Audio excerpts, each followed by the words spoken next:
오늘 말씀은 사무엘하 19장 31절부터 39절까지 31절부터 39절까지 읽어주시면 감사하겠습니다. 길르앗 사람 바르실레가 왕이 요단을 건너가게 하려고 로글림에서 내려와 함께 요단에 이르니 바르실레는 매우 늙어 나이가 80세라. 그는 큰 부자이므로 왕이 마나임에 머물 때에 그가 왕을 공개하였더라. 왕이 바르실레에게 이르되 너는 나와 함께 건너가자. 예루살렘에서 내가 너를 공개하리라. 바르실레가 왕께 아뢰되 내 생명의 날이 얼마나 있어 없겠기에 어찌 왕과 함께 예루살렘으로 올라가리이까. 내 나이가 이제 80세라. 어떻게 좋고 흉한 것을 분간할 수 있사오며 음식의 맛을 알 수 있사오리이까. 이 종이 어떻게 다시 노래하는 남자나 여인의 소리를 알아들을 수 있사오리이까. 어찌하여 종이 내 주 왕께 아직도 누를 끼치리이까. 당신의 종은 왕을 모시고 요단을 건너려는 것뿐이거늘 왕께서 어찌하여 이 같은 상으로 내게 갚으려 하시나이까. 청하건대 당신의 종을 돌려보내옵소서. 내가 내 고향 부모의 묘 곁에서 죽으려 하나이다. 그러나 왕의 종 기맘이 여기 있사오니 청하건대 그가 내 주 왕과 함께 건너가게 하시옵고 왕의 처분대로 그에게 베푸소서 하니라. 왕이 대답하되 기맘이 나와 함께 건너가리니 나는 내가 좋아하는 대로 그에게 베풀겠고 또 내가 내게 구하는 것은 다 너를 위하여 시행하리라 하니라. 백성이 다 요단을 건너매 왕도 건너가서 왕이 바르실레에게 입을 맞추고 그에게 복을 비니 그가 자기 곳으로 돌아가니라. 아멘. 아멘. 기도하겠습니다. 살아계신 하나님 아버지, 오늘 또 주님께 고백할 수밖에 없는 것은 내일 일은 난 몰라요. 장래일도 알 수 없고 천국 가는 그날까지 주님이 우리를 붙잡아 주시지 아니하시면 우리가 아무것도 할 수 없는 것을 주님께 고백할 수밖에 없습니다. 이 수요 예배에 우리를 불러주신 하나님, 이곳에 엎드려 있는 눈을 감고 주님 앞에 나온 저희들 각자의 마음을 아시는 주님, 주님 우리에게 어떤 것이 필요한 것을 당신은 아십니다. 하나님, 우리의 영적인 갈급함을 주님이 공급하여 주시기를 간절히 기도합니다. 빈들의 마른 풀같이 메말라버린 우리의 영혼을 불쌍하게 여겨주시고 당신의 생명의 말씀이 우리의 메마르고 건조한 영혼 속에 주님 여름비처럼 내려와 주시기를 간절히 기도합니다. 우리의 마음을 주의 말씀으로 오늘 또 만져주시고 만나주시기를 간절히 기도합니다. 예수님의 이름으로 기도합니다. 아멘. 안녕하세요. 네, 반갑습니다. 저희 집 근처에 안양천이 있어요. 안양천 있는데 거기 지금 아주 장미가 만발해가지고 거기를 지나가면 안 보여도 그냥 장미가 있구나 하는 걸 알 수 있어요. 향기가 너무 진해서 일부러 거기를 지나가는데 거기 장미꽃이 얼마나 큰지 어떤 사람이 그 장미꽃을 표현하기를 이렇게 표현했어요. 장미빵같이 생겼대요. 장미가 너무 커가지고 참 그런 향기를 맡으면 기분이 좋아지잖아요. 그래서 우리한테도 누가 지나가는데 어떤 사람에게 향기가 나면 다시 한번 가만히 서서 그 향기가 어떤 향기지 이렇게 생각을 해보는데 얼마 전에 며칠 전에 진짜 아름다운 분을 만났어요. 만났는데 여기 같이 가신 분도 있지만 90세 되신 어르신이었습니다. 그 만난 분이. 근데 누가 봐도 그분은 고령의 할머니구나라고 할 수 있는 분이었어요. 그래가지고 말씀하실 때 이게 발음도 굉장히 분명치 않아가지고 자세히 들어야만이 해석이 가능한 그 정도의 할머니셨는데, 그분이 기도원 원장님이라고 하시더라고요. 그래가지고 그래서 그분이 이제 그 설교 전에 강사 목사님 나와서 설교 전에 잠깐 이렇게 앞에 나오셔가지고 그 집회에 참석한 사람들에게 하나님을 잘 믿어야 한다는 말씀과 또 그분이 잘 부르는 찬양을 같이 하더라고요. 그래서 찬양을 하는데 진짜 그 90세 드신 할머니가 찬양을 하는데, 사람을 보며 세상을 볼 때 만족함이 없었네, 이 찬양을 하는데, 근데 지금 그때 그곳에는 이렇게 악기들이 있지만 그분이 혼자 기도굴에서 기도를 하실 때는 아무 악기가 없었겠죠. 그런데 그 찬양이 되게 은혜스러웠어요. 사람을 보며 세상을 볼 때 만족함이 없었는데 나의 하나님을 볼 때 나는 만족하였다. 이 고백을 그분은 정말 하나님을 만나고 나서 한 20대 초반에 하나님 만났으면 거의 70년을 사시면서 이 찬양을 하나님께 올려드렸던 거죠. 그래서 저는 이제 강사님의 설교보다는 그분의 그 인상이 되게 오래 남았어요. 그래서 부정확한 발음이었음에도 불구하고 그 목소리는 굉장히 에너지가 넘쳤습니다. 그래서 그분의 인상이 집에 왔는데도 계속 남아있는 거예요. 그래서 보니까 그분이 그 간증 책도 쓰셨고, 그 다음에 CTS 방송에서 이렇게 간증도 하셨더라고요. 그래서 그 목소리 속에서, 저는 그분의 목소리 속에서 일제 강점기부터 시작을 해가지고 그분이 일제 시대 때 초등학교 유관순 우리 대학 독립만세 외칠 때 초등학교이셨더라고요. 그래서 일제 시대 거치고 6.25를 거쳐가지고 우리 민족의 가장 어둡고 가난한 시대, 그 시대를 눈물의 기도로 지켜오셨던 그 세월이요, 그 목소리 속에서 괜히 느껴지면서 마음이 너무 감동스러웠어요. 저분이 없었으면 어땠을까. 그러니까 그분이 아니더라 할지라도 그분 연세에 정말 이 나라와 민족을 위해서, 자녀들을 위해서 산에서 금식하면서 새벽마다 부르짖었던 그분들의 기도가 있었기 때문에 지금도 이 나라가 버티고 있지 않는가 하는 생각을 항상 하는데, 지금도 그분은 그 산을 떠나지 않고 마지막 기도의 등불을 밝히고 계신 그 분의 삶이 이렇게 그 이야기를 계속 들어보지 않았지만 느껴졌어요. 그냥 느껴진 거 있잖아요.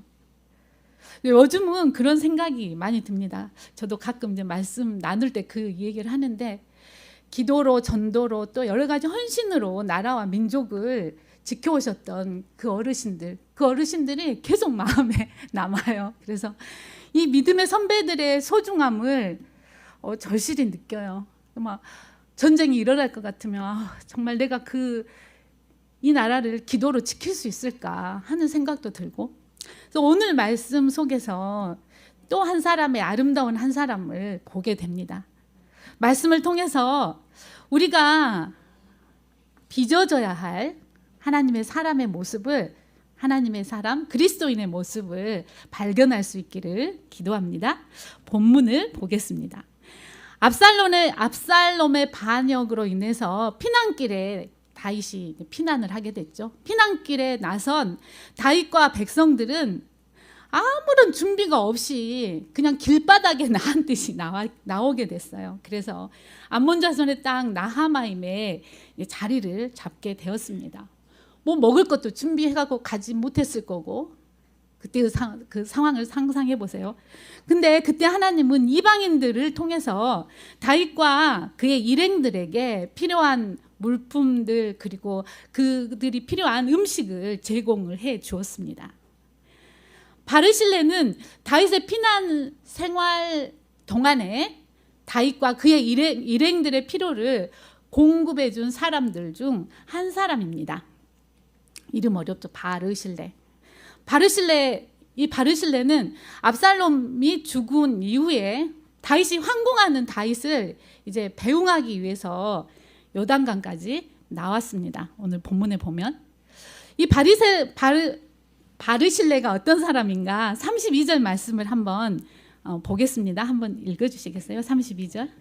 바르실레는 매우 늙어 나이가 80세라. 그는 큰 부자이므로 왕이 마하나임에 머물 때에 그가 왕을 공개하였더라. 아멘. 네. 자, 이 32절 말씀 보면 그는 큰 부자였다고 했습니다. 그래서 그는 다윗 왕의 피난 생활하는 동안에 왕과 또 부하 신하들, 백성들의 이 생필품 아까도 말씀드렸지만 그들이 필요한 것들을 다 이렇게 공급을 해 주었습니다. 그의 돌봄으로 인해서 다윗과 백성들은 어려움 속에서도 힘을 잃지 않고 살 수 있었습니다. 우리가 어렵고 힘들 때요, 많은 게 필요한 게 아니에요. 단 한 사람 내 편이 되어줘서 내 편으로 와가지고 나에게 위로의 말 한마디 해주고 내가 억울하고 답답한 것을 들어줄 수 있는 그 사람 한 사람 있으면 우리 사실 힘 잃지 않고 살 수 있잖아요. 근데 다윗이 이렇게 다윗과 그의 백성들이 힘들 때 이 바르실레와 그의 사람들이 또 몇 명의 사람들이 이런 필요를 채워줄 때 이 어려움들을 겪고 또 이겨낼 수 있었던 거죠. 바르실레는 진정한 큰 부자였음을 보게 됩니다. 자신에게 주어진 물질의 풍요를 힘들고 어려운 이들을 위해서 기꺼이 내어주고 또 나눠줄 수 있는 부자의 마음을 가지고 있었기 때문입니다. 진정한 부자는 물질에서 오는 게 아니라 마음에서 시작됩니다.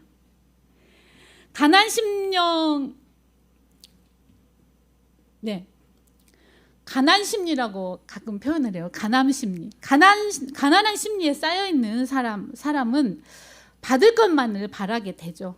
내가 가난하다고 생각하니까요, 뭔가 누군가가 주지 않을까? 이런 생각을 계속 하는 거죠.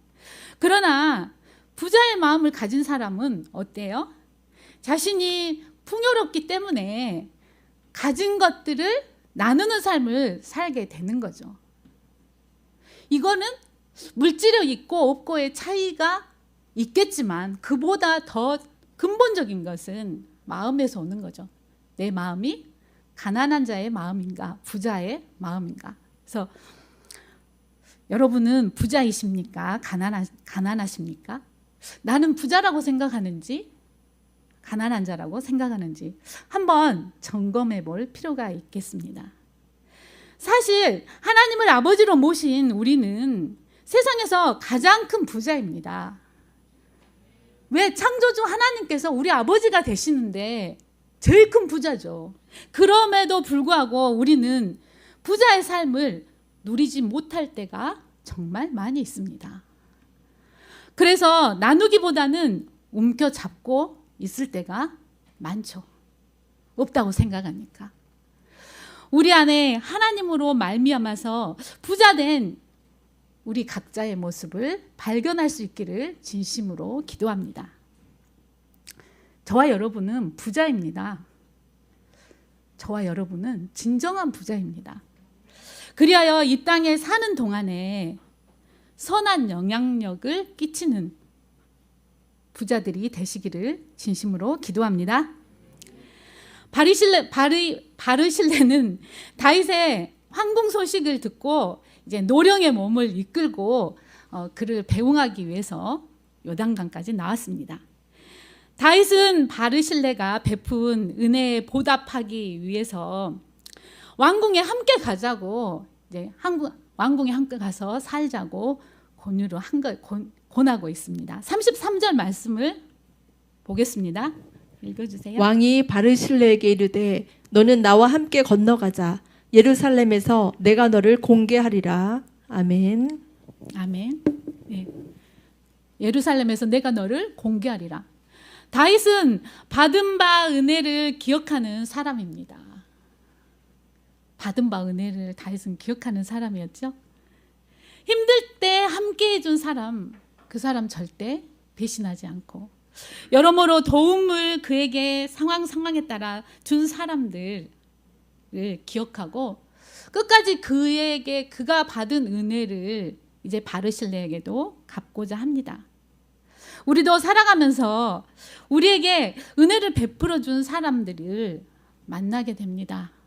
사실 아무도 나를 안 도와준 것 같지만요, 딱 뒤돌아 생각해 보면 그 사람이 그날 나를 이렇게 도와줬지, 이렇게 생각을 하게 되죠.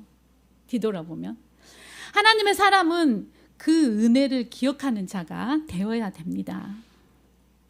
이에 대한 바르실레의 반응이 어떠합니까? 36절 37절 말씀을 보겠습니다. 당신의 종은 왕을 모시고 요단을 건너려는 것뿐이거늘 왕께서 어찌하여 이 같은 상으로 내게 갚으려 하시나이까? 청하건대 당신의 종을 돌려보내옵소서. 내가 내 고향 부모의 묘 곁에서 죽으려 하나이다. 그러나 왕의 종 기맘이 여기 있사오니 청하건대 그가 내 주 왕과 함께 건너가게 하시옵고 왕의 처분대로 그에게 베푸소서 하니라. 아멘. 첫째, 바르실레는 다윗과 함께 가지 않겠다고 말합니다. 80세, 아주 늙었다고 표현했는데 80세 된 자신은 고향으로 가서 거기에 머물고 그 부모의 묘 곁에서 머물겠다고 합니다.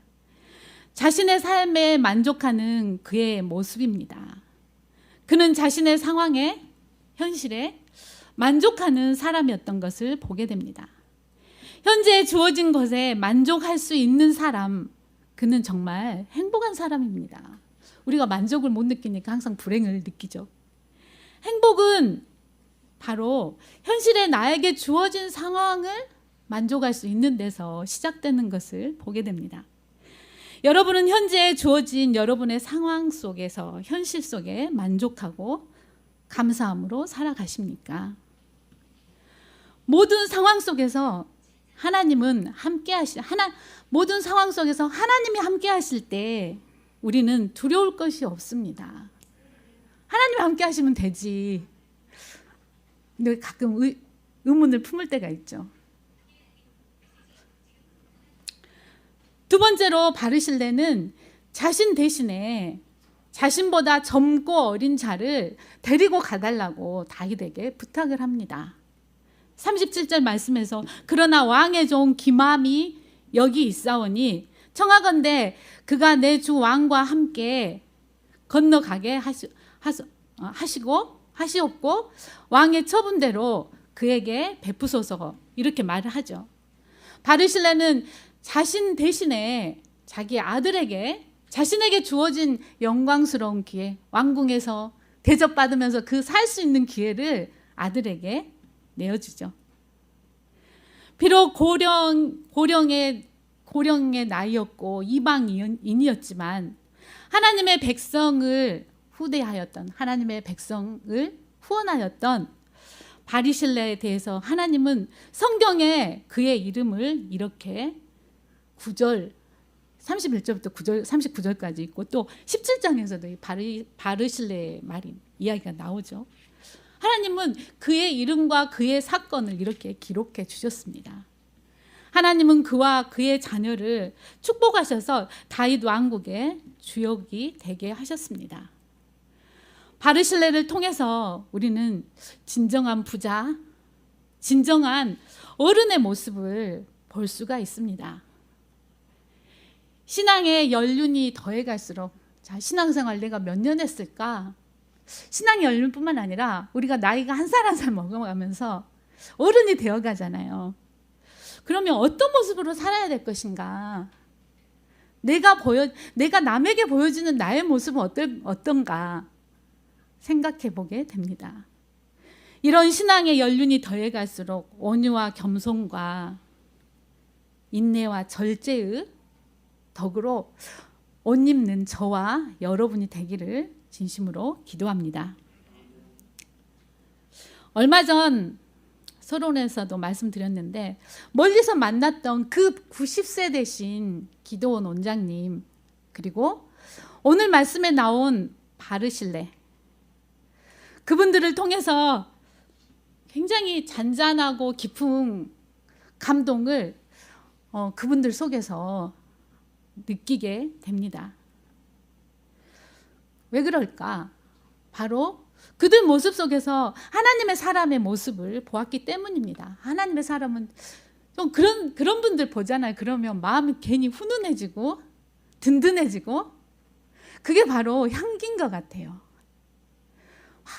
아둥바둥 우기면서 내 것이라고 주장하고 이런 분들을 보는 것보다는 양보하고 배려해주는 분들을 보면 괜히 기분이 좋아지면서 따뜻해지잖아요. 근데 바로 이게 하나님의 사람의 모습이지 않겠습니까? 우리 말씀교회 성도들 한 분 한 분, 한 사람 한 사람이 그리스도의 향기, 정말 저 사람을 보면 하나님의 사람인 것 같다, 예수님의 향기가 막 풍겨나는 장미꽃처럼 그런 하나님의 사람들로 빚어지는 저와 여러분이 되기를, 또 함께 기도하고 함께 노력하는 우리 말씀교회가 되기를 진심으로 기도합니다.